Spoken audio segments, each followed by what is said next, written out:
ಪ್ರವಾಸಗಳಲ್ಲಿ ಎಷ್ಟು ಖುಷಿ ಪಟ್ಟಿದ್ದೀರಾ ನೀವು? ಈ ನಾರ್ತಿಂದ ಸೌತಿಗೆ ಹೋಗ್ತಾ ಹೋಗ್ತಾ ಹೋಗ್ತಾ ಸಡನ್ನಾಗಿ ಬ್ರೌನ್ ಇರೋದು ಗ್ರೀನ್ ಆಗೋಕ್ಕೆ ಸ್ಟಾರ್ಟ್ ಆಗುತ್ತೆ. ನೋಡ್ತಿದ್ದಂಗೆ ಚೇಂಜ್ ಆಗೋದು, ಎಲಿವೇಶನ್ ಚೇಂಜ್ ಆಗುತ್ತೆ, ಹ್ಯುಮಿಡಿಟಿ ಚೇಂಜ್ ಆಗುತ್ತೆ, ಟೆಂಪ್ರೇಚರ್ ಚೇಂಜ್ ಆಗುತ್ತೆ. ನಾನು ಎಷ್ಟೋ ಸತಿ ನಾನು ಹೇಳ್ಕೊಂಡಿದ್ದೀನಿ, if you have to know about one animal you have to think like that animal ಅಂತ.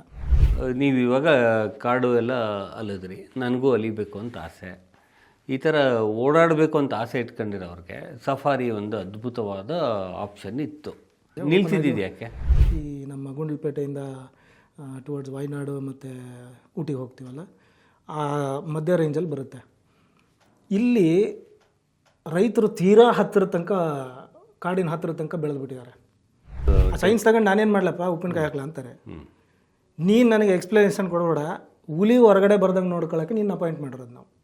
ಪೆರಿಫೆರಿ, ಕಾಡಿನ ಪೆರಿಫೆರಿ ಅಂತ ಕರಿತೀವಲ್ಲ, ಆ ಪೆರಿಫೆರಿಲಿ 5 ಕಿಲೋಮೀಟ್ರ್ ಬಫರ್ ಝೋನ್ ಅಂತ ಇಟ್ಟಿರ್ತಾರೆ. ಈಕೋ ಸೆನ್ಸಿಟಿವ್ ಝೋನ್ ಅಂತ. 1 kilometre buffer zone, 1 kilometre eco sensitive zone. ಈಗ ಕೆಲವರಿಗೆ ಅನಿಮಲ್ ಲಾಸ್ ಗೊತ್ತಿರಲ್ಲ, ವೈಲ್ಡ್ ಲೈಫ್ ಆ್ಯಕ್ಟ್ ಗೊತ್ತಿರಲ್ಲ, ಯಾವ ಸೆಕ್ಷನಿಗೆ ಏನು ಹಾಕಬೇಕಂತ ಗೊತ್ತಿರಲ್ಲ. ಈ ಆನೆದಂತ ಎಲ್ಲೋ ಸೀಸ್ ಮಾಡಿದ್ದೀರಾ ನೀವು ಅಂತಂದರೆ, ಆನೆದಂತ ಸೀಸ್ ಮಾಡಿರೋದನ್ನು ಒರಿಜಿನಲ್ ಇದೆಯೋ ಇಲ್ವೋ ಅಂತಲೂ ಗೊತ್ತಿರೋದಿಲ್ಲ ಅವರಿಗೆ. ಸೊ ಅದ್ರ ಬಗ್ಗೆ ಎಲ್ಲ ಟ್ರೈನಿಂಗ್. ಅಂದರೆ ಇದು ಬರೀ ಪ್ರಕೃತಿ ಬಗ್ಗೆ ಮಕ್ಕಳಿಗೆ ಹೇಳ್ಕೊಡುವಂಥ ವ್ಯವಸ್ಥೆ ಅಲ್ಲ ಇದು.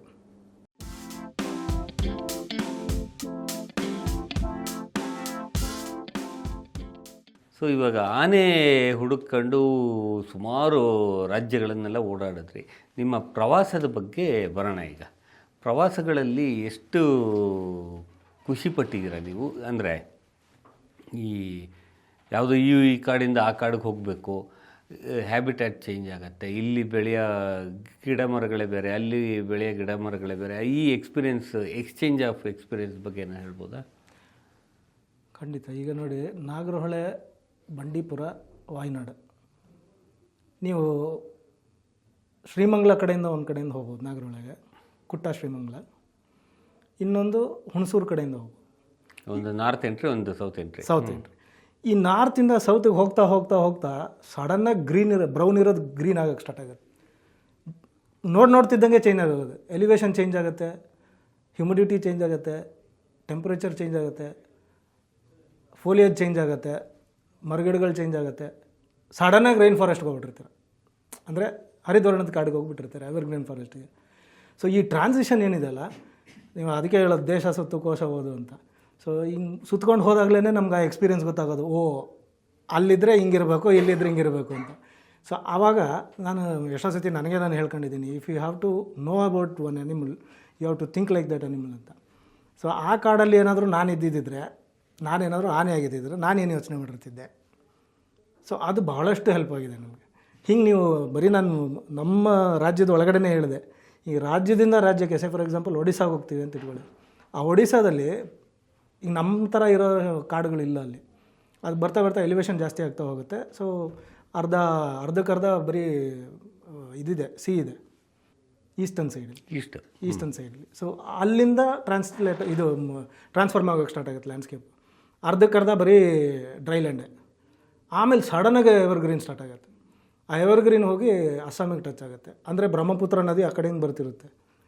ಸೊ ಇವೆಲ್ಲ ಒಂಥರ, ಆ ಬ್ರಹ್ಮಪುತ್ರ ನದಿ ನೋಡೋಕ್ಕೇ ಒಂಥರ ರೋಮಾಂಚನ ಅದು. ಅದಕ್ಕೆ ಯಾಕೆ ಮೋಸ್ಟ್ಲಿ ಗಂಡು ನದಿಗಳಲ್ಲಿ ಅದು ಇರೋ ಕೆಲವು ಗಂಡು ನದಿಗಳಲ್ಲಿ ಅದೇ ಒಂದು ಅನ್ಕೋತೀನಿ. ಇನ್ನು ಯಾವುದಾದ್ರೂ ಕೃಷ್ಣ ಇದೆ.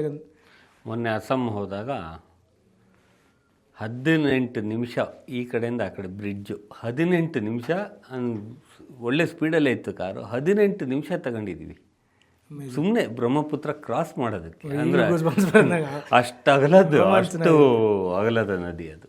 ಬ್ಯೂಟಿಫುಲ್. ನೀವು ಇವಾಗ ಕಾಡು ಎಲ್ಲ ಅಲಿದ್ರಿ, ನನಗೂ ಅಲಿಬೇಕು ಅಂತ ಆಸೆ.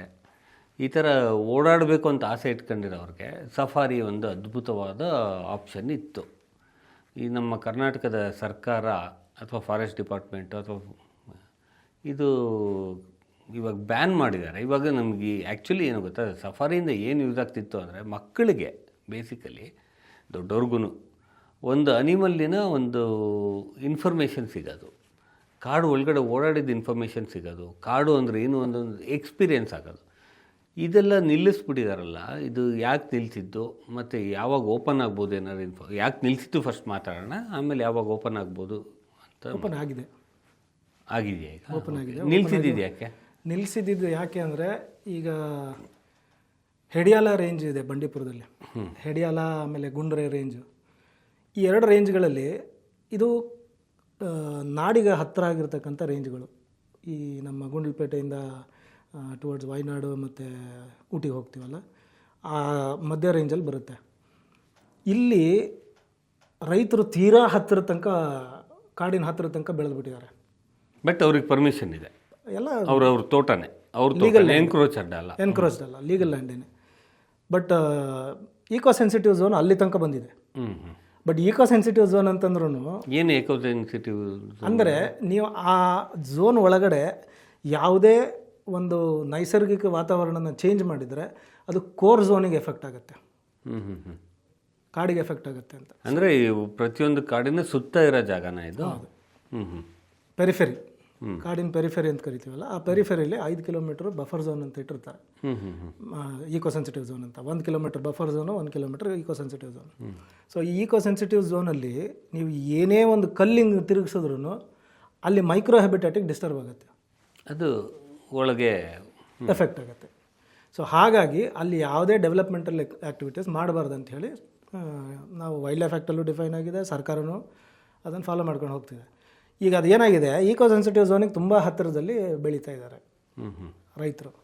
ಇದು ರೈತರ ತಪ್ಪಲ್ಲ, ಬೌಂಡ್ರಿ ಹಾಕೊಂಡಿರೋದು ನಮ್ಮ ತಪ್ಪು. ಸೊ ಅಲ್ಲಿಗೆ ಹುಲಿಗಳ ಎಕ್ಸ್ಪೋಜರ್ ಜಾಸ್ತಿ ಇದೆ. ಈ ಬಂಡೀಪುರ ನೀವು ಹೈಯೆಸ್ಟ್ ಟೈಗರ್ ಪಾಪ್ಯುಲೇಷನ್ ಹ್ಯಾಬಿಟೇಟ್ ನಮ್ಮ ಇದರಲ್ಲಿ.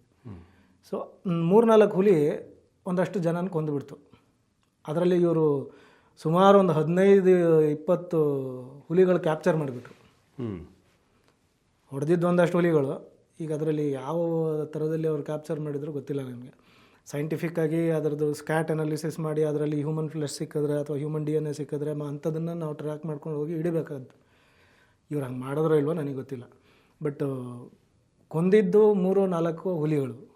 ಇವರು 15 ಹುಲಿ ಹಿಡಿಯೋಂಥ ಅವಶ್ಯಕತೆ ಏನಿತ್ತು ನಂಗೆ ಗೊತ್ತಿಲ್ಲ.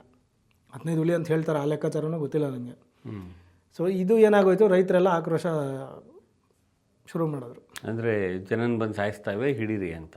ಯಾಕಂದರೆ ಜೀವನೇ, ಪ್ರಾಣಿದಾದರೂ ಆಯಿತು, ಮನುಷ್ಯಂದಾದರೂ ಆಯಿತು, ಹೋಗಿದ್ದು ಬರೋದಿಲ್ಲ. ಸೊ ಕಳ್ಕೊಂಡವ್ರ ನೋವು ಗೊತ್ತಿದೆ ನಮಗೆ. ಸೊ ಅವ್ರೇನು ಮಾಡಿದರು, ಈ ಹುಲಿಗಳು ಕಾಡು ಒಳಗಡೆ ಡಿಸ್ಟರ್ಬೆನ್ಸ್ ಆಗ್ತಿರೋದ್ರಿಂದ ಹೊರಗಡೆ ಬರ್ತಿದ್ದಾವೆ, ಹಾಗಾಗಿ ಕಾಡು ಒಳಗಡೆ ಡಿಸ್ಟರ್ಬೆನ್ಸ್ ಸ್ಟಾಪ್ ಮಾಡಬೇಕು ನೀವು ಅಂತ. ಕಾಡು ಒಳಗಡೆ ಡಿಸ್ಟರ್ಬೆನ್ಸ್ ಅಂದ್ರೆ ಏನು? ಸಫಾರಿ. ಡಿಸ್ಟರ್ಬೆನ್ಸ್ ನಾವು ಮನುಷ್ಯರು ಹೋಗ್ಬಿಟ್ಟು ಅಲ್ಲೇನೋ ಅಲ್ಲ, ಎಷ್ಟೋ ವರ್ಷಗಳಿಂದ ನಡೀತಾ ಇರೋ ಸಫಾರಿ ಅದು ಇದ್ದಕ್ಕಿದ್ದಾಗ ಇವಾಗ ಅಲ್ಲ. ಕಾರಣನೇ ಇಷ್ಟೇ, ರೈತರು ಡಿಮ್ಯಾಂಡ್ ಮಾಡಿದರು. ಅವ್ರಿಗೆ ನೀವು ಯಾವ ಸೈನ್ಸ್ ಹೇಳ್ಕೊಟ್ರು ಅವ್ರಿಗೆ ಬೇಡ. ಪಾಪ ಅವ್ರ ಕಷ್ಟ ಆಗಿನ ಒಂದು ಸೈನ್ಸ್ ತಗೊಂಡು ನಾನೇನು ಮಾಡ್ಲಪ್ಪ, ಉಪ್ಪಿನಕಾಯಿ ಹಾಕ್ಲಾ ಅಂತಾರೆ. ನೀನು ನನಗೆ ಎಕ್ಸ್ಪ್ಲನೇಷನ್ ಕೊಡಬೇಡ, ಹುಲಿ ಹೊರಗಡೆ ಬರ್ದಂಗೆ ನೋಡ್ಕೊಳ್ಳೋಕೆ ನೀನು ಅಪಾಯಿಂಟ್ ಮಾಡಿರೋದು ನಾವು. ಅದು ಮಾಡ್ತಿಲ್ಲ ನೀನು ಅಂದ್ರೆ ರಿಸೈನ್ ಮಾಡಿ ಹೋಗು ಅಂತಾರೆ. ಅವ್ರು ಕೇಳೋದ್ರಲ್ಲಿ ತಪ್ಪಿಲ್ಲ. ಆ ಹುಲಿ ಹೊರಗಡೆ ಬರದೇ ಇರೋಂಗೆ ನೋಡ್ಕೋಬೇಕಾದ್ರು STF ಇದೆ, special task force, tiger task force ಅಂತ ಮಾಡಿದ್ದಾರೆ, ರ್ಯಾಪಿಡ್ ಆ್ಯಕ್ಷನ್ ಫೋರ್ಸ್ ಅಂತ ಮಾಡಿದ್ದಾರೆ. ಇವ್ರು ಹೇಳೋದು ಎಲ್ಲ ದನ ಕಾಯ್ತಿದ್ದಾರೆ ಇವರೆಲ್ಲ. ಹೆಂಗೆ ಬಂತು ಆಚೆ? ಬಂದಿದ್ರು ಇವ್ರು ಹೊರಗೆ ಹೆಂಗೆ ಬಿಟ್ರು ಹಳ್ಳಿ ಕಡೆಗೆ? ಅದು ಎಲ್ಲ ಬೇಡ ಬ್ಲ್ಯಾಂಕೆಟ್ ಬ್ಯಾನ್ ಮಾಡಿ ಸಫಾರಿ, ಇಲ್ಲ ಅಂದರೆ ರಿಸೈನ್ ಮಾಡಿ ಹೋಗಿ ಅಂದರು. ಸ್ವತಃ ಫಾರೆಸ್ಟ್ ಮಿನಿಸ್ಟರ್ ಅಲ್ಲಿ ಬರೋ ತನಕ ಬಿಟ್ಟಿಲ್ಲ.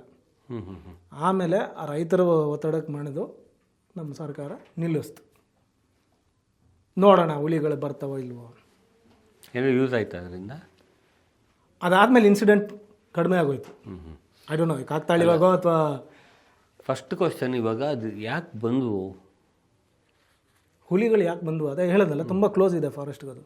ಇಷ್ಟು ವರ್ಷ ಎಲ್ಲದ್ದು ಇದ್ದಕ್ಕಿದ್ದಾಗೆ ಇಲ್ಲ ಸರ್, ನೀವು ಹಂಗೆ ತೊಗೊಳ್ತಾ ಹೋದರೆ ಬಹಳಷ್ಟು ವರ್ಷಗಳಿಂದ ಇದು ಕಾನ್ಫ್ಲಿಕ್ಟ್ ಇದ್ದಿದ್ದೆ ಕಾನ್ಫ್ಲಿಕ್ಟ್ ಅದು. ಸೊ ರೈತರು ಬೇಸತ್ತೋಗ್ಬಿಟ್ಟಿದ್ರು. ಯಾವುದೋ 3 ವರ್ಷ ಜಾಸ್ತಿ ಆಯಿತು. ಸೊ ಇದ್ರ ಪೀಕ್ ಆಗಿರೋದ್ರಿಂದ ರೋಚಿಗೆದ್ರು ಎಲ್ಲ ಸ್ಟಾಪ್ ಮಾಡಿದರು. ಅವ್ರ ಪ್ರಕಾರ ಸಫಾರಿ ಒಳಗಡೆ ಜೀಪ್ ಹೋಗ್ತಾವಲ್ಲ, ಅವು ಮಾಡೋದಲ್ಲ ಡಿಸ್ಟರ್ಬೆನ್ಸು. ಈ ಸಫಾರಿಗೆ ಹೋಗಕ್ಕೆ ಬಂದು ಉಳ್ಕೊಂಡಿರ್ತಾರಲ್ಲ ಜಾಗಗಳು, ಆ ಜಾಗಗಳು ಮಾಡೋ ಡಿಸ್ಟರ್ಬೆನ್ಸಸ್ಸು. ಇನ್ನು ರಿಸಾರ್ಟ್ಗಳು ಅಂತ ಹೇಳೋಕ್ಕೆ ನನಗೆ ಇಷ್ಟ ಇಲ್ಲ. ಬಟ್ ಆ ಜಾಗದಲ್ಲಿ ಒಂದು ಹೋಮ್ ಸ್ಟೇನೇ ಇರ್ಬೋದು, ಹೋಮ್ ಸ್ಟೇ, ರೆಸಾರ್ಟು, ಹೋಟೆಲ್ಲು ಏನಾರು ಆಗಿರ್ಬೋದು, ಅಥವಾ ಯಾರ್ದೋ ಒಂದು ತೋಟದ ಮನೆಯೇ ಇರ್ಬೋದು. ಹ್ಞೂ ಅವು ಡಿಸ್ಟರ್ಬೆನ್ಸ್ ಮಾಡ್ತವೆ. ಮೇಜರ್ ಬರೋದು ಪ್ರಾಬ್ಲಮ್ಮು ವೇಸ್ಟ್ ಮ್ಯಾನೇಜ್ಮೆಂಟ್. ಹ್ಞೂ ಹ್ಞೂ ನಾನ್ ವೆಜಿಟೇರಿಯನ್ ಹಾಕಿದ್ರೆ ಕಾರ್ನಿವರ್ ಬರ್ತವೆ, ವೆಜಿಟೇರಿಯನ್ ಹಾಕಿದ್ರೆ ಹರ್ಬಿವರ್ ಬರ್ತವೆ. ಸೊ ಅವೆಲ್ಲ ಬಂದು ಹ್ಯೂಮನ್ ಎಕ್ಸ್ಪೋಜರ್ ಜಾಸ್ತಿ ಆಗುತ್ತೆ. ಅಲ್ಲ, ಇವಾಗ ಇದು ಗೊತ್ತಾಗಲಿಲ್ಲ ನನಗೆ. ನಾನ್ ವೆಜ್ಜನ್ನು ಕಾರ್ನಿವರ್ ತಿನ್ನುತ್ತೆ. ಕಾರ್ನಿವರ್ ಅಂದರೆ ಅಲ್ಲ, ಸರಿ, ಇದು ಮಾಂಸಾಹಾರಿ ಪ್ರಾಣಿಗಳು ಬಂದು ತಿನ್ನತ್ತೆ, ಸರಿ. ಈ ಮಾಂಸಾಹಾರಿ ಪ್ರಾಣಿಗಳು ನಾವು ತಿಂದು ವೇಸ್ಟನ್ನು ಎಸಿತೀವಿ, ಅದಕ್ಕೆ ಕಾಡಿನ ಪ್ರಾಣಿಗಳು ಬರುತ್ತವೆ ಅಂತಲ್ಲ. ಹಾಂ ಹಾಂ, ಅದು ಬರೋದು ತಪ್ಪಲ್ಲ, ಬಂದಾಗ ಹ್ಯೂಮನ್ ಎಕ್ಸ್ಪೋಜರ್ ಆಗುತ್ತೆ. ಓಕೆ, ಮನುಷ್ಯನ ನೋಡ್ಕೊತವೆ. ಹಾಂ ಹಾಂ. ಈಗ ನಾನು ಹೇಳಿದ್ನಲ್ಲ, ಆನೆ ಅಲ್ಲಿ ನಿಂತ್ಕೊಂಡು ನೋಡಿ ನೋಡಿ ನೋಡಿ ಅವ್ನು ಯಾವಾಗ ತುಗುಡಿಸ್ತಾನೆ ಗೊತ್ತು, ನೆಕ್ಸ್ಟ್ ಮಲ್ಕೋತಾನೆ ಇವನೊಂದು ಗೊತ್ತದಕ್ಕೆ. ಸೊ ಹಾಗೆ ಇವಕ್ಕೂ ಗೊತ್ತಾಗುತ್ತೆ ನೆಕ್ಸ್ಟ್ ಇವನು ಇದನ್ನೇ ಮಾಡೋದು ಅಂತ. ಸೊ ನೆಕ್ಸ್ಟ್ ಯಾವುದೇ ಮನುಷ್ಯನ ನೋಡಿದ್ರು ಅವನನ್ನು ಗೇಜ್ ಮಾಡೋವಂಥ ಕೆಪಾಸಿಟಿ ಬಂದ್ಬಿಡುತ್ತೆ ಅದಕ್ಕೆ. ಸೊ ಗೇಜ್ ಮಾಡೋ ಕೆಪಾಸಿಟಿ ಬಂದರೆ ಇದಕ್ಕೆ ಸ್ಕಿಲ್ ಇದೆ, ಧೈರ್ಯ ಒಂದು ಮಾಡಬೇಕಷ್ಟೆ. ಆ ಧೈರ್ಯ ಬಂತು ಅಂತಂದ್ರೆ ಮುಗೀತು, ಯಾರ ಮೇಲೆ ಬೇಕಾದ್ರೆ ಅಟ್ಯಾಕ್ ಮಾಡ್ಬೋದು. ಓಕೆ, ಒಂದು ನಾನ್ ವೆಜ್ಜು, ಇನ್ನೊಂದು ಎಕ್ಸ್ಪೋಜರ್ ಟು ಹ್ಯೂಮನ್ಸ್. ಅದೇ ಇದೆಲ್ಲ ಎಕ್ಸ್ಪೋಜರ್ ಟು ಹ್ಯೂಮನ್ನಲ್ಲಿ ಒಂದು ನಾನ್ ವೆಜ್ ತಿನ್ನೋದು ಮತ್ತು ವೆಜ್ ತಿನ್ನೋದು, ಅಂದರೆ ವೇಸ್ಟ್ ಡಿಸ್ಪೋಸಲ್ ಸರಿಯಾಗಿ ಆಗ್ದಲ್ಲೇ ಇರೋದು. ಇನ್ನೊಂದು ಸೌಂಡು. ಹೌದು, ಇಡೀ ರಾತ್ರಿ ಮ್ಯಾಕ್ಸಿಮಮ್ ವಾಲ್ಯೂಮ್ ಕೊಟ್ಕೊಂಡು ಡ್ಯಾನ್ಸ್ ಮಾಡೋದಕ್ಕೆ ಅಂತ ಹಾಕ್ಕೊಳ್ಳೋದಿರ್ಬೋದು, ಅದೂ ಒಂದು ಕಾರಣ ಆಗ್ಬೋದು. ಹೌದು, ಖಂಡಿತ. ಈಗ ನೋಡಿ, ಟೆಕ್ನಿಕಲಿ ನೋಡ್ಬೇಕಂದ್ರೆ ಅಷ್ಟು ಸೌಂಡ್ ಇದ್ದರೆ ಪ್ರಾಣಿ ಬರಬಾರ್ದು. ಪ್ರಾಬ್ಲಮ್ ಏನಾಗುತ್ತೆ ಅಂದರೆ ಆ ಪ್ರಾಣಿ ಆ ಸೌಂಡಿಗೆ ಅಡಾಪ್ಟ್ ಆಗಿಬಿಡುತ್ತೆ. ಸೊ ನೀವು ಎಷ್ಟೇ ಗಲಾಟೆ ಮಾಡಿದ್ರು ಹೋಗಲ್ಲ ಅವು. ಯಾವ ಕಾರು ಬಸ್ಸು ಅಡ್ಡಾಡ್ತಿದ್ರು ಎದುರಲ್ಲ. ಸೊ ಹೆದರಿಕೆ ಕಳ್ಕೊಂಡ್ಬಿಡುತ್ತೆ. ಇದು ನನ್ನ ಅನಾಲಿಸಿಸು. ಈಗ ಯಾರು ಟೈಗರ್ ಎಕ್ಸ್ಪರ್ಟ್ ಇದ್ದಾರೆ ಅವ್ರು ಹೇಳಬೇಕು ಹೌದಾ ಇಲ್ವಾ ಅಂತ. ಅಲ್ಲ, ಇವಾಗ ನಮ್ಮ ಫಾರೆಸ್ಟ್ ಒಳಗಡೆ, ಇವಾಗ ನಾಗರಹೊಳೆ ಆಗಲಿ ಬಂಡೀಪುರ ಆಗಲಿ ಸಂಜೆ 5:30-6 ಗಂಟೆ ಮೇಲೆ ಒಳಗಡೆ ಬಿಡಲ್ಲ ಅಲ್ಲ, ಇವಾಗಲೂ ರೂಲ್ ಇದೆ. ಈಗಲೂ ಇದೆ, ತುಂಬ ಒಳ್ಳೆ ರೂಲ್ ಅದು ಅಂತ. ಹೌದು, ಅದು ತಮಿಳ್ನಾಡಲ್ಲಿಲ್ಲ, ಇದಕ್ಕೆ ಅಟ್ಯಾಚ್ಡ್ ಮಧುಮಲೆಯಲ್ಲಿಲ್ಲ. ಅದು ತಮಿಳ್ನಾಡಲ್ಲೂ ಇದೆ ಅನ್ಕೊಳ್ತೇನೆ. ಹೌದು, ಫಸ್ಟ್ ತಮಿಳ್ನಾಡಿನವರೇ ಮಾಡಿದ್ದು, ಆಮೇಲೆ ನಾವು ಮಾಡಿದ್ವಿ ಕರ್ನಾಟಕದವರು. ಕೇರಳದಲ್ಲಿಲ್ಲ. ಹಾಂ, ಕೇರಳದಲ್ಲಿಲ್ಲ, ವಯನಾಡ್ ಕಡೆಗಿಲ್ಲ ಅದು. ಬಿಕಾಸ್ ನನಗೆ ನೆನಪಿದೆ, ಜಯಲಲಿತಾ ಟೈಮಲ್ಲಿ ಎಲ್ಲರಿಗಿಂತ ಮುಂಚೆ ಸ್ಟಾಪ್ ಮಾಡಿದ್ದೆ ಅವಳು, ಜಯಲಲಿತಾ ಸ್ಟಾಪ್ ಮಾಡಿ ಆದಮೇಲೆ ನಮ್ಮವರು ನಾವು ಸ್ಟಾಪ್ ಮಾಡ್ಬೇಕಂತ ಹೇಳಿ ನಾವು ಸ್ಟಾಪ್ ಮಾಡಿದ್ವಿ. ಯಾಕೆಂದರೆ ನಮ್ಗೆ ಈ ಕಡೆಯಿಂದ ಹೋದರೆ ಅಲ್ಲಿ ಮಧುಮಲೆಯಲ್ಲಿ ಬಸ್ ಕಾಯ್ಕೊಂಡು ನಿಂತ್ಕೋಬೇಕು, ಅಲ್ಲೊಂದು ದೊಡ್ಡ ಕ್ಯೂ ಆಗುತ್ತೆ. ಸೊ ಅದು ಸ್ಟಾಪ್ ಮಾಡಿದ್ದಾರೆ. ಅಂದರೆ ಇದನ್ನು ಕಂಟಿನ್ಯೂಸ್ ಫಾರೆಸ್ಟ್ ಆಗಿರೋದ್ರಿಂದ ಇದನ್ನು ಸ್ಟಾಪ್ ಮಾಡೋಣ ಅಂತೇಳಿ ಸ್ಟಾಪ್ ಮಾಡಿದರು. ಆಮೇಲೆ ರೋಡ್ ಕಿಲ್ ಜಾಸ್ತಿ ಆಗ್ತಿದೆ ಅಂತೇಳಿ ರೋಡ್ ಕಿಲ್ಗಳು ತುಂಬ ಆಯ್ತಲ್ಲ, ತುಂಬ ಆಯಿತು. ಆನೆ, ಹುಲಿ, ಚಿರತೆ ಎಲ್ಲ, ಸಂಖ್ಯೆಗಳಂತೂ ಲೆಕ್ಕವಿಲ್ಲದಷ್ಟು ತುಂಬ ಪ್ರಾಣಿಗಳು ಹೋಯ್ತು. ನಾವಿವಾಗ ಎಕೋ ಟೂರಿಸಮ್ ಬಗ್ಗೆ ಮಾತಾಡಬೇಕು ಅಂದರೆ, ಈ ಎಕೋ ಟೂರಿಸಮ್ಮು ಉದ್ಯಮವಾಗಿ ಏನೇನು ಮಾಡಬಹುದು?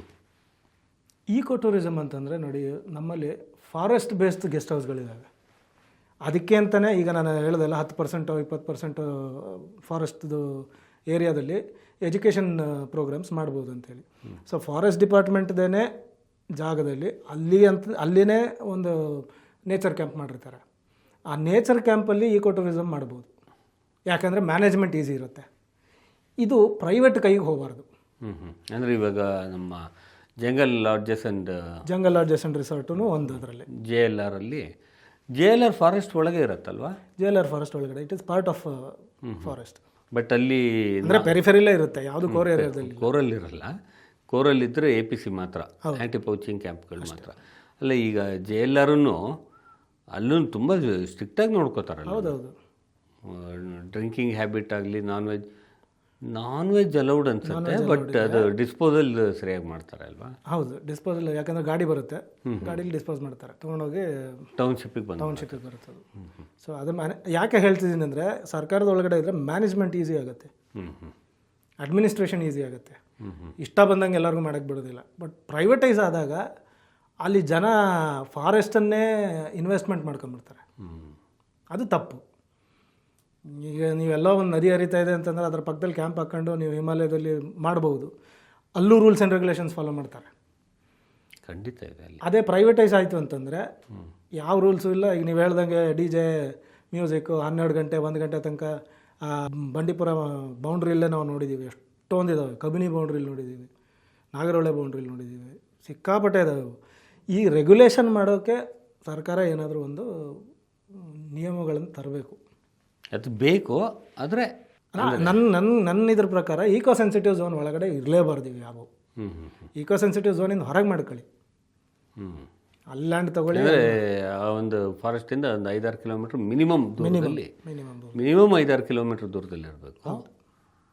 ನೀವು ಕರ್ಕೊಂಡೋಗಿ ಜನ ಸಫಾರಿ ಟೈಮಿಗೆ ಅಲ್ಲಿಗೆ, ಅಲ್ಲಿ ಕರ್ಕೊಂಡೋಗಿ ಅಲ್ಲಿ ಮಾಡಿ. ಈಗ ನಾವು ಪೇಂಚ್ ಅಂತ ಹೇಳ್ತಿದ್ನಲ್ಲ, ಅಲ್ಲಿ ಅದೇ ಮಾಡ್ತಾರೆ. ಎಲ್ಲ ಬಫರ್ ಝೋನ್ ಹೊರಗಡೆ ಇದ್ದಾವೆ, ಈಕೋ ಸೆನ್ಸಿಟಿವ್ ಝೋನ್ ಹೊರಗಡೆ ಇದೆ. ಇಲ್ಲ ಫಾರೆಸ್ಟ್ ಡಿಪಾರ್ಟ್ಮೆಂಟ್ದೇ ಇದೆ ಒಳಗೆ. ಕೆಲವೆಲ್ಲ ನಮ್ಮಲ್ಲಿ ಪ್ರಾಬ್ಲಮ್ ಏನಪ್ಪ ಅಂದರೆ ಫಾರೆಸ್ಟ್ ಬೌಂಡ್ರಿನೇ ಡಿಫೈನ್ ಮಾಡೋಕ್ಕಾಗಿಲ್ಲ ನಮಗೆ. ನಾವು ಇನ್ನೂ ಬ್ರಿಟಿಷರು ಹಾಕಿದ ಕಲ್ ಮೇಲೆ ಇದ್ದೀವಿ ಎಷ್ಟೋ ಕಡೆ. ಅದು ಇನ್ನೂ ನಾವು ಸ್ವಲ್ಪ, ಬಟ್ ನೀವು ಬೇರೆ ರಾಜ್ಯಗಳಿಗೆ ಹೋಲಿಸ್ಕೊಂಡ್ರೆ ಕರ್ನಾಟಕ 100% ಬೆಟರ್, ಸೂಪರ್ ಆಗಿದೆ, 100% ಬೆಟರ್. ನನಗೆ ಇದು ಪೆಂಚು 2 ಭಾಗ ಇದೆ. ಪೆಂಚ್ ನದಿ ಆ ಕಡೆ ಮಧ್ಯಪ್ರದೇಶ, ಈ ಕಡೆ ಅದೇ ಪೆಂಚಿನ ಇದು ಮಹಾರಾಷ್ಟ್ರ ಪಾರ್ಟಲ್ಲಿ ತುಂಬ ಚೆನ್ನಾಗಿ ಮೇಂಟೈನ್ ಮಾಡಿದ್ದಾರೆ. ಹೌದು, ಎಲ್ಲ ಕಂಪೇರ್ ಮಾಡಬಾರ್ದು, ಆದರೆ ಮಹಾರಾಷ್ಟ್ರ ಪಾರ್ಟ್ ತುಂಬ ಚೆನ್ನಾಗಿ ಮೇಂಟೈನ್ ಮಾಡಿದ್ದಾರೆ. ಆದ್ರೂ ಸರ್ ಅಲ್ಲಿ ಸಫಾರಿಗಳಲ್ಲಿ ನಮ್ಮಲ್ಲಿ ಆಗಂಗೆ ಸಫಾರಿ ಆಗಲ್ಲ.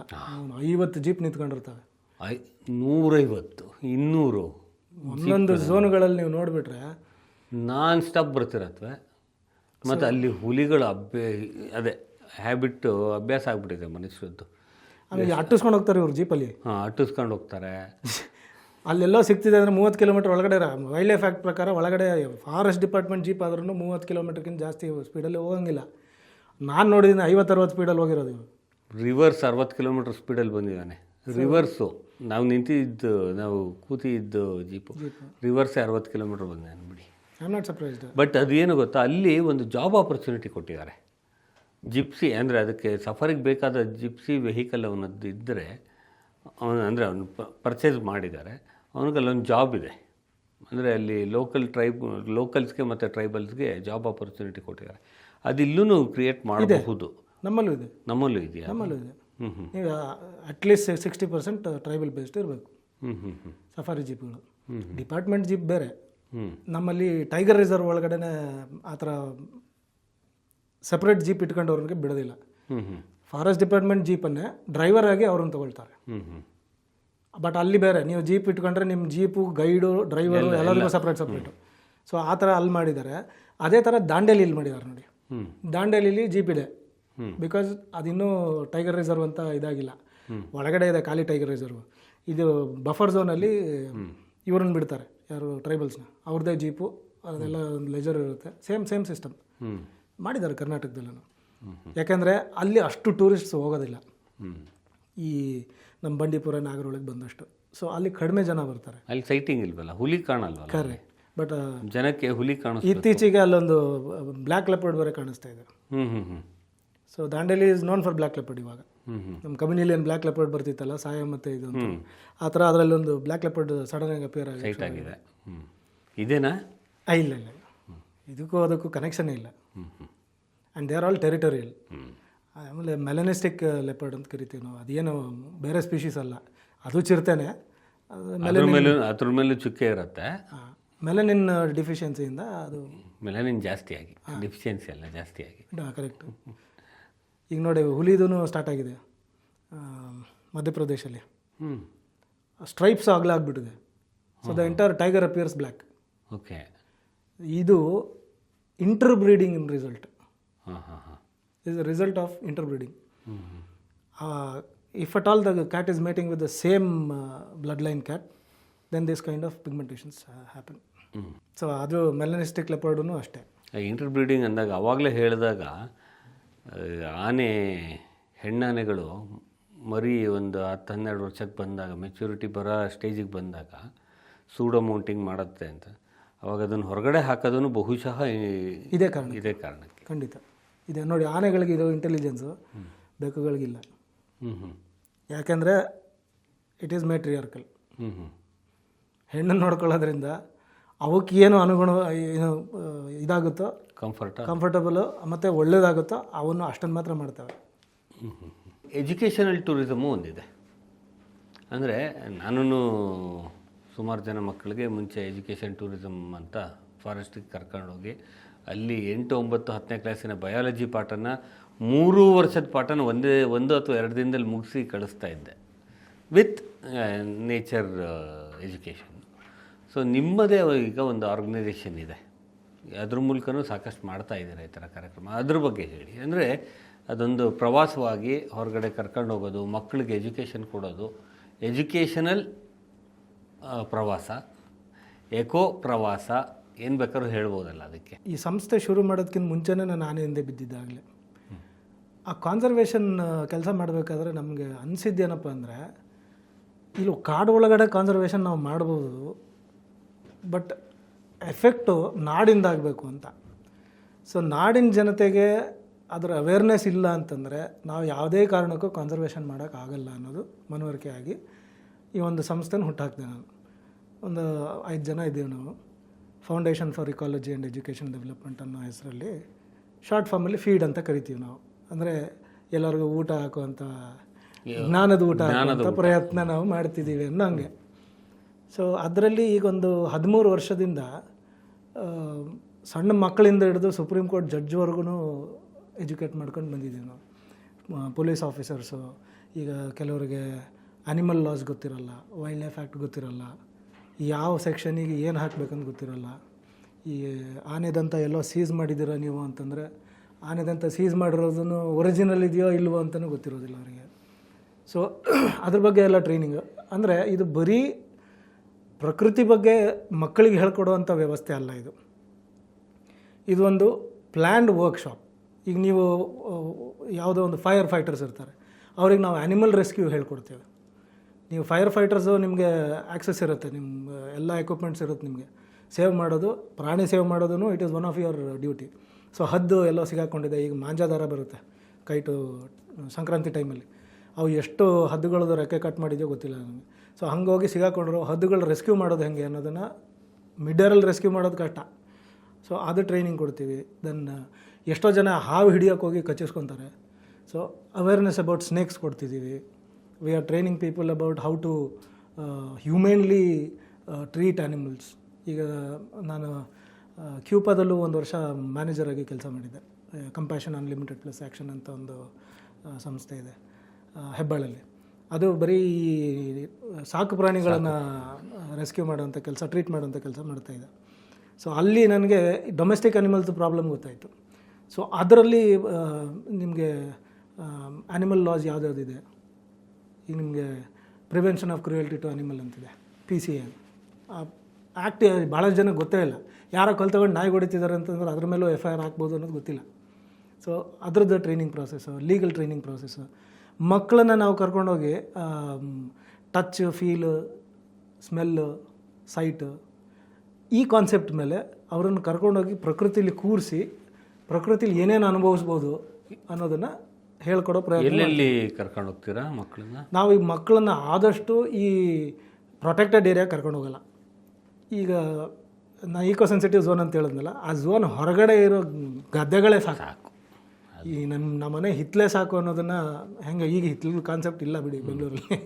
ಆದ್ರೂ ನೀವು ರೋಡಲ್ಲಿ ನಡ್ಕೊಂಡು ಹೋಗ್ತಿರ್ಬೇಕಾದ್ರೂ ಈಗ ಎಷ್ಟೋ ಜನ ಬಂದು ಹೇಳ್ತಾರೆ, ಸರ್ ಈ ಚಿಟ್ಟೆ ಫೋಟೋ ತೆಗೆದಿದ್ದೀನಿ, ಇದು ಯಾವ ಚಿಟ್ಟೆ ಅಂತ ಕೇಳ್ತಾರೆ. ಸೊ ಆ ಎಕ್ಸೈಟ್ಮೆಂಟ್ ಬಂತು, ಆ ಮನುಷ್ಯನಿಗೆ ಅದ್ರದ್ದು ಕ್ಯೂರಿಯಾಸಿಟಿ ಜನ್ರೇಟ್ ಆಯಿತು ಅಂದರೆ ಇಂಟ್ರೆಸ್ಟ್ ತಾನಾಗಿ ಜನ್ರೇಟ್ ಆಗುತ್ತೆ. ಆ ಇಂಟ್ರೆಸ್ಟು ರಿಸರ್ಚ್ ಆಗುತ್ತೆ, ರಿಸರ್ಚು ಫೈಂಡಿಂಗ್ ಆಗುತ್ತೆ. ಸೊ ಹಾಗೆ ಆ ನಾಲೆಜನ್ನು ಕ್ರಿಯೇಟ್ ಮಾಡೋಕ್ಕೆ ಪ್ರಯತ್ನ ಪಡ್ತಾಯಿದ್ದೀವಿ ನಾವು ಈಗ ಒಂದು 13 ವರ್ಷದಿಂದ. ಹೀಗೆ ನೀವು ಕೇಳಿದ್ರಲ್ಲಿ ಎಲ್ಲೆಲ್ಲಿ ಕರ್ಕೊಂಡು ಹೋಗ್ತೀರಂತ. ಈಗ ಮೂಡಿಗೆರೆ ಅಂತ ಒಂದು ಜಾಗ ಇದೆ, ಎಕ್ಸಾಂಪಲ್ ಹೇಳ್ತಿದ್ದೀನಿ. ಚಿಕ್ಕಮಗಳೂರು ಡಿಸ್ಟ್ರಿಕ್ಟು ಮೂಡಿಗೆರೆ ತಾಲೂಕು. ಆ ಮೂಡಿಗೆರೆ ತಾಲೂಕಲ್ಲಿ ನೀವು ಮೂಲರಳ್ಳಿ ಅಂತ ಒಂದು ಜಾಗ ಇದೆ.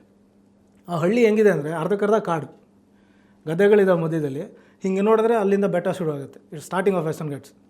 ನೀವು ಅಂಥ ಬೆಟ್ಟದ ಬುಡದಲ್ಲಿ ನಿಂತ್ಕೊಂಡ್ರೆ ಸಾಕು, ನೀವು ಯಾವ ಪಕ್ಷಿ ಬೇಕೋ ಎಲ್ಲ ನೋಡ್ಬೋದು, ಯಾವ ಪ್ರಾಣಿ ಬೇಕು ನೋಡ್ಬೋದು. ಗುಡ್ಡದ ಮೇಲೆ ಆನೆ ಓಡಾಡುತ್ತೆ ನೋಡ್ಬೋದು.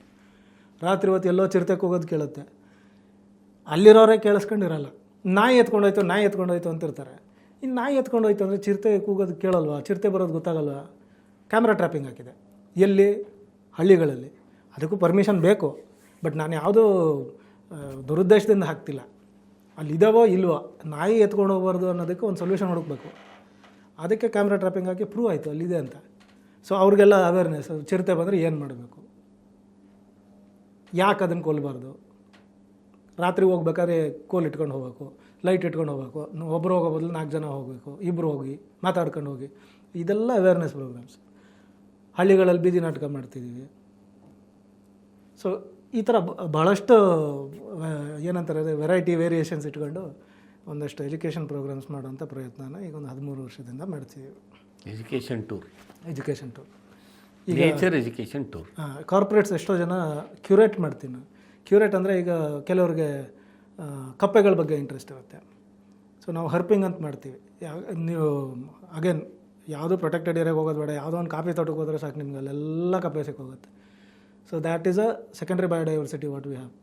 ಅಲ್ಲಿ ಎಷ್ಟೋ ನೋಡದೇ ಇರತಕ್ಕಂಥ ಹಾವುಗಳನ್ನೆಲ್ಲ ನೋಡ್ಬಿಟ್ಟಿದ್ದೀವಿ ನಾವು. ಕಾಮನ್ ಇರೋದೆಲ್ಲ ಕಂಡೇ ಕಾಣುತ್ತೆ, ಬಟ್ ನೈಟಲ್ಲಿ ಕರ್ಕೊಂಡು ಹೋದರೆ ಅದರದ್ದು ಅನುಭವನೇ ಬೇರೆ. ಕತ್ಲಲ್ಲಿ ಹೆದರಿಕೆ ಇರುತ್ತೆ ಜನಕ್ಕೆ ಹೊರಗೆ ಹೋಗೋಕ್ಕೆ.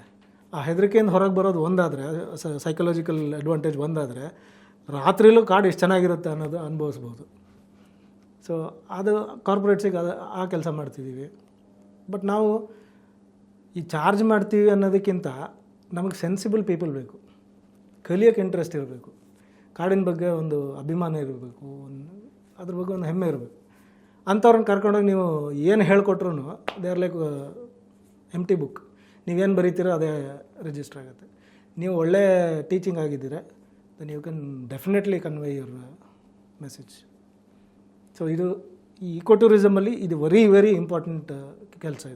ಇದನ್ನು ಸರ್ಕಾರ ಕೂಡ ಮಾಡ್ಬೋದು, ಬಟ್ ಅವ್ರಿಗೆ ಅವ್ರದ್ದೇ ಆದಂಥ ಕೆಲಸಗಳಿರುತ್ತೆ, ಅವ್ರದ್ದೇ ಆದಂಥ ದಿನಚರಿ ಇರುತ್ತೆ. ಅದರಲ್ಲಿ ಇದನ್ನೂ ಮಾಡೋ ಅಂತಂದರೆ ಅಲ್ಲ, NGO ಅಂದರೆ ಅದೇ ಅಲ್ವಾ, ಸರ್ಕಾರೇತರ ಸಂಸ್ಥೆ. ಹೌದು. ಸರ್ಕಾರ ಮಾಡೋಕ್ಕಾಗ್ದಲೇ ಇರೋದನ್ನು ಬೇರೆ ಸಂಸ್ಥೆಗಳು ಮಾಡತ್ವೆ, ಅದಕ್ಕೆ ಸರ್ಕಾರನೂ ಕೆಲವು ಸತಿ ಸಹಾಯನೂ ಮಾಡುತ್ತೆ. ಆದರೆ ಈ ನಾನೇನು ಹೇಳೋಕ್ಕೆ ಇಷ್ಟಪಡ್ತೀನಿ ಈ ಸಂದರ್ಭದಲ್ಲಿ ಅಂದರೆ, ಈ 13 ವರ್ಷದಲ್ಲಿ ನಮ್ಮನ್ನು ಸಪೋರ್ಟ್ ಮಾಡಿರೋರು ಇಂಡಿವಿಜುವಲ್ಸೇ ಹೊರತು ನಾವು ಯಾವ ಫಂಡ್ಸನ್ನು ಯಾರಿಂದನೂ ತಗೊಳ್ಳಲ್ಲ. ಸಂಸ್ಥೆಗಳಿಂದ ತಗೊಳ್ದಲೇ ಇರೋದು ಬೇರೆ, ಸರ್ಕಾರ ಅಂತೂ ಇದೆ. ಸರ್ಕಾರ ಈ ಥರ ಸಾಕಷ್ಟು ಸಂಸ್ಥೆಗಳಿಗೆ ಸಹಾಯನೂ ಮಾಡುತ್ತೆ. ಇಲ್ಲ ಅಂತಲ್ಲ. ಸೊ ಈಗ ಆ ಥರದ ಪ್ರತಿಯೊಂದು ಫಾರೆಸ್ಟಿನ ಜಾಗಗಳಲ್ಲಿ ಈ ಥರದ್ದೊಂದು ನೇಚರ್ ಕ್ಯಾಂಪ್ಗೆ ಅಂತ ಮಕ್ಕಳಿಗೆ ಎಜುಕೇಷನ್ ಕೊಡೋದಕ್ಕೆ ಅಂತಲೇ ನೇಚರ್ ಕ್ಯಾಂಪ್ಗೆ ಅಂತ ಮಾಡಿದ್ರೆ ಒಂದಿಷ್ಟು ಹೆಲ್ಪ್ ಆಗುತ್ತೆ. ನೋಡಿ, ಚಿನ್ನರ ವನದರ್ಶನ ಅಂತ ಒಂದು ಪ್ರೋಗ್ರಾಮ್ ಇದೆ ಫಾರೆಸ್ಟ್ ಡಿಪಾರ್ಟ್ಮೆಂಟ್ದೆ. ಆದರೆ ಅದರದ್ದು ಪ್ರಾಬ್ಲಮ್ ಏನಪ್ಪ ಅಂದರೆ, ಇವರು ಬರೀ ಸ್ಕೂಲ್ಗಳಿಗೆ ಅಪ್ರೋಚ್ ಮಾಡ್ತಾರೆ. ಆ ಸ್ಕೂಲ್ ಮಕ್ಕಳನ್ನ ಕರ್ಕೊಂಬರ್ತಾರೆ, ಅವ್ರಿಗೆ ಒಂದು 4 ದಿವಸ 5 ದಿವಸ ಅಲ್ಲೇ ಕ್ಯಾಂಪ್ ಮಾಡಿಸಿ ಕಾಡಿನ ಬಗ್ಗೆ ಸುಮಾರು ಇನ್ಫಾರ್ಮೇಷನ್. ಎಲ್ಲಿದೆ ಅದು? ಎಲ್ಲ ಕಡೆ ಇದೆ. ಪ್ರತಿಯೊಂದು ರೇಂಜಲ್ಲೂ ಚಿನ್ನರ ವನದರ್ಶನ ಅಂತ ಒಂದು ಪ್ರೋಗ್ರಾಮ್ ಮಾಡ್ತಾರೆ. ಅದರ ಪ್ರಾಬ್ಲಮ್ ಏನಪ್ಪ ಅಂದರೆ, ರಿಸೋರ್ಸ್ ಪರ್ಸನ್ ಹೊರಗಿಂದ ಬರ್ತಾರೆ. ಈ ರಿಸೋರ್ಸ್ ಪರ್ಸನ್ ಹೊರಗಿಂದ ಬರೋರು ಅವ್ರದ್ದು ಎಕ್ಸ್ಪೀರಿಯನ್ಸ್ ಏನಿದೆ, ಎಕ್ಸ್ಪೋಜರ್ ಏನಿದೆ, ಅದ್ರ ಮೇಲೆ ಡಿಪೆಂಡ್ ಆಗುತ್ತೆ. ಅವ್ರು ಯಾವ ಥರದ ಎಕ್ಸ್ಪರ್ಟ್ಸು ಆಗಿರಲ್ಲ ಮೋಸ್ಟ್ ಆಫ್ ದ ಟೈಮ್. ಅವರು ಈ ಥರ ಯಾವುದೋ ಸರ್ಕಾರೇತರ ಸಂಸ್ಥೆಯಲ್ಲಿ ಇರ್ತಾರೆ, ಬಟ್ ಅವ್ರದ್ದು ಎಕ್ಸ್ಪೋಜರ್ ಏನಿದೆ ಅದು ಲಿಮಿಟೆಡ್ ಇರುತ್ತೆ. ಆ ಥರ ಬರೀ ಸ್ಕೂಲ್ಗಳಿಗೆ ಯಾಕೆ ಮಾಡಬೇಕು ಫಾರೆಸ್ಟ್ ಡಿಪಾರ್ಟ್ಮೆಂಟು? ಜನರಲ್ ಪಬ್ಲಿಕ್ಕಿಗೂ ಮಾಡ್ಬೋದಲ್ಲ. ಚಿನ್ನರ ವನದರ್ಶನ ಅಷ್ಟೇ ಯಾಕೆ, ವಯಸ್ಕರ ವನದರ್ಶನನೂ ಮಾಡಿ ಅಂತ. ಒಳ್ಳೆ ಪಾಯಿಂಟ್ ಇದು ಅಲ್ವಾ? ಈಗ ಅಲ್ಲೆಲ್ಲೋ ಯಾವುದು 1000 ರೂಪಾಯಿ ಕೊಟ್ಟು ಯಾವುದೋ 1500 ರೂಪಾಯಿ 2000 ರೂಪಾಯಿ 10,000 ರೂಪಾಯಿ ರೆಸಾರ್ಟಿ ಕೊಡೋ ಬದಲು ಅದೇ ಒಂದು 600 ರೂಪಾಯಿ ದಿನಕ್ಕೆ ಮಾಡಿದ್ರೆ ಖಂಡಿತ ಜನ ಬರ್ತಾರೆ. ಯಾಕೆ ಬರೋಲ್ಲ? ಅಲ್ಲಿ ಕುಡಿಯೋದಕ್ಕೆ ತಿನ್ನೋದಕ್ಕೆ ಆಪ್ಷನ್ ಇರಲ್ವಲ್ಲ, ಅದಕ್ಕೆ ನಾನು ಹೋಗಲ್ಲ. ಕರೆಕ್ಟ್. ಬಟ್ ನಿಮಗೆ ಮನಸ್ಸಿರತಕ್ಕಂಥ ಜನ ಬರ್ತಾರೆ, ಕಲಿಬೇಕು ಅನ್ನೋ ಜನ ತುಂಬ ಕಡಿಮೆ ಆಗುತ್ತೆ. ಆಮೇಲೆ ಅದ್ರ ಮೇಂಟೆನೆನ್ಸ್ ಎಲ್ಲ ಸರ್ಕಾರಕ್ಕೆ ಸಾಕಷ್ಟು ಪ್ರೆಷರ್ ಆಗುತ್ತೆ. ಅದು ಅಲ್ಲ, ಈಗ ಹೆಂಗೂ ನೀವು ಎಕ್ಸ್ಪರ್ಟ್ಸ್ ಹೊರಗಿಂದ ಕರೆಸ್ತಿದ್ದೀರಿ, ಜಾಗ ಮಾತ್ರ ಕೊಡ್ತಿದ್ದೀರಿ, ಊಟ ಕೊಡ್ತಿದ್ದೀರಿ, ಅದು ಬಿಟ್ಟರೆ ಇನ್ನು ಯಾವುದು ಮ್ಯಾನೇಜ್ಮೆಂಟ್ ಬೇಕಿಲ್ಲ ನಿಮಗೆ. ಅಂದರೆ ಅದು ಜಾಗ ನೋಡ್ಕೊಳ್ಳೋಕೆ ಬೇಕು ಬಿಡಿ, ಅದು ಮೇಂಟೈನ್ ಮಾಡೋಕ್ಕೆ. ಅದೇನೇ ಸ್ಟಾಫ್ ಆಗೋಗುತ್ತೆ. ಅವ್ರಿಗೆ ಏನು ಗೊತ್ತಾ, ಬೇಡ, ಇದೆಲ್ಲ ದೊಡ್ಡ ವಿಷಯಗಳಾಗ್ತಾ ಹೋಗುತ್ತೆ. ಒಟ್ಟಿನಲ್ಲಿ ಒಂದಿಷ್ಟು ಒಳ್ಳೆ ಐಡಿಯಾಗಳು ಕೊಟ್ಟಿದ್ದೀರಾ. ನೋಡೋಣ, ಸರ್ಕಾರಕ್ಕೆ ಯಾರು ತಲುಪಿಸಿದರೆ ಚಿನ್ನರ ವನದರ್ಶನದ ಹಾಗೆ ಹಿರಿಯರ ವನದರ್ಶನ, ವಯಸ್ಕರ ವನದರ್ಶನ ಎಲ್ಲ ಆಗಲಿ. ಇಲ್ಲಿವರೆಗೆ ರಮೇಶ್ ಬೆಳಗೆರೆ ಅವರು ನಮ್ಮ ಎಕೋ ಟೂರಿಸಮ್ಮು, ಪ್ರಕೃತಿ ಪರಿಸರ ಚಾರಣ ಮತ್ತು ಅವರ ಎಕ್ಸ್ಪರ್ಟೈಸ್ಡ್ ವಿಷಯವಾದ ಆನೆಗಳ ಬಗ್ಗೆ ಸಾಕಷ್ಟು ವಿಷಯವನ್ನು ನಮ್ಮೊಂದಿಗೆ ಹಂಚ್ಕೊಂಡಿದ್ದಾರೆ. ಪ್ರವಾಸಿ ಪ್ರಪಂಚದ ಟ್ರಾವೆಲ್ ಟಾಕಿಗೆ ಅವರು ಬಂದಿದ್ದಕ್ಕೆ ಅವರಿಗೆ ಧನ್ಯವಾದಗಳು. Thank you Ramesh. Thank you sir. Pravasi ಪ್ರಪಂಚ.